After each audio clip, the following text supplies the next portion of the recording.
Hello everyone, and welcome into the Season 24 Ash Rework Guide.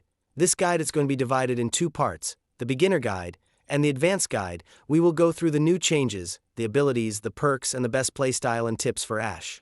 In Season 24, the Assault class got buffed and received some unique perks that make this class a lot more valuable.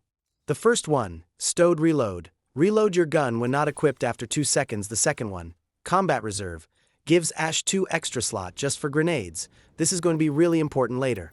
The third one, Battle Surge, gives Ash a speed boost after cracking an enemy shield that lasts for around 3 seconds. Now the abilities. After the rework, Ash gained a new passive called Predator Pursuit, a dash that can go in every direction, with a cooldown of 5 seconds that can carry momentum. The dash can be useful to close a gap between you and an enemy or to retrieve behind a cover, but to get the most potential out of it we need to pair it with a movement tech. The dash carries the momentum with super glides. Octane Jump adds Mantle Jumps, Wall Jumps and Fatigue Jumps, especially with the wall jumps and the fatigue jumps that are easy to do and in a fight is likely to have a wall or an object. The Ash Tactical is the Arc Snare. Ash throws a shuriken that can trap an enemy within range for 5 seconds.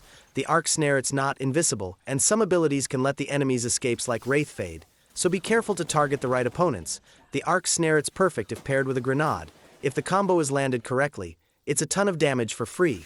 Arc Snare can be used to block pathways or doors, or even deal that extra 20 damage. Now the ultimate Phase Breach. It's a one-way portal that teleport you and your team in a 100 meters range. Obviously the enemy can take this too, so be careful. You can use the portal in many different ways: pushing, flanking, escaping. I think that in this season this is the best movement ability available.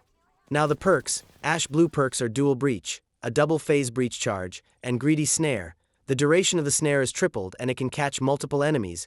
This gives even in really powerful cooldown rotations because the snare will last for 15 seconds instead of 5 and you're going to have it really frequently. The double ULT charge can be useful for extra mobility, but I would recommend the Greedy Snare perk. For the purple perks we got Double Dash or Double Snares. For this one I would recommend Double Dash because this gives you almost infinite dashes. Before being able to use a second dash you need to touch the ground and you don't need to worry about saving them too much. The Double Snare can be useful if you want to block different areas, but I wouldn't choose that. Now the last part of our guide, Ash Playstyle. Ash, it's a movement legend that can provide a lot of mobility to the team, and that shines in 1v3 scenarios as she can fight one by one the enemies easily. Ash new movement tech, it's perfect for controller players as it gives movement potential that it's not reachable normally. With Ash you want to always get creative and look for flanking opportunities in fights. And this was my beginner to advanced Ash guide. If you want more guides in the future, write down in the comments what legend should I do next. If you want, go check my Twitch or DX where I play both Apex and Marvel Rivals. And I'll see you in the next one.